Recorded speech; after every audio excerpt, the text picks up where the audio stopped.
ng 20 minutes ng inyong hapon. Ako po si Boy, and welcome to Fast Talk. When you talk about action stars, when you talk about Taekwondo, when you talk about even the Olympics, please welcome Monsieur Del Rosario.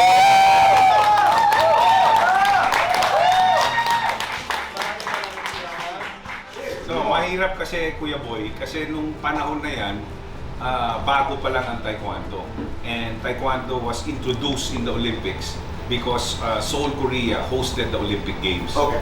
And to qualify to go there, you have to be one of the top 16 fighters in the world.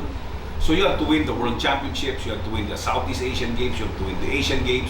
Kailan mag-medal ka. Which you did. Which I did. And my teammate then was Stephen Fernandez. The two of us made history by becoming the first two Filipino Taekwondo fighters to fight in the Olympics. So 1, 2, 3 middle punch, upper punch, 3, 4. Tapos Kuya Boy, hindi ganyan. Ang 1988 Olympics, after ng Olympics, kinuha ako ni Tito Dolphy. Oh. Siya ang nagsabi na, Monsieur, gusto kong mag-artista ka. Sabi ko, Tito Dolphy, sabi ko, hindi ako marunong mag-Tagalog. Bisaya ako, Ilonggo ako. Nagdako ko sa Negros Occidental. Gatiko, dila ko maghambal Tagalog. Sabi nga, you learn Tagalog. Sabi ko, I don't know how to act.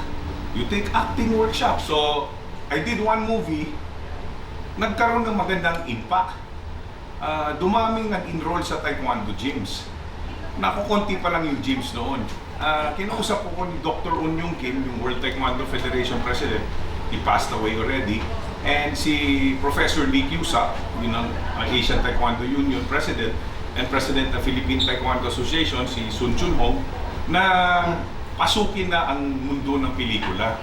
At ang gusto nila, kung anong ginawa ni Bruce Lee sa martial arts globally, gagawin ko dito nationwide para sumikat ang Taekwondo, maraming mag-i-enroll sa gym, lalaki ang membership ng Taekwondo. So nung time na yon, mga 500,000 lang ang member. Ngayon, sa 2024, mga 10 million na. Wow! Monsieur Monsoon. Monsoon. Taekwondo, kwando. Taekwondo. Atleta, artista. Atleta. Bida kontra bida.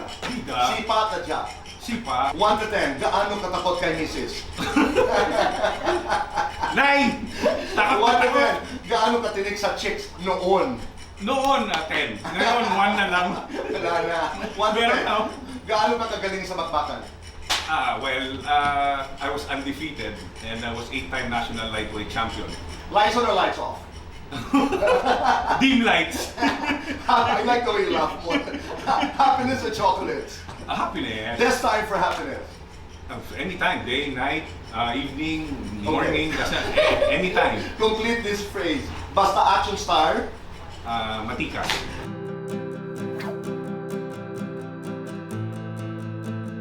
Anong age mo nalaman o na-realize na you are more attracted to men than to women? Yan. Masaya. Napagod lang ako dahil hindi ko naisip na papasipain niyo ako rito. Sana nag-slacks ako, naka-jeans ako eh. Tsaka hindi ako nag-warm up. But anyway, enjoy. Talagang yung fast talk tsaka yung interview. Maraming salamat. I really appreciate you guys having me in your show. Sana maulit. Thank you.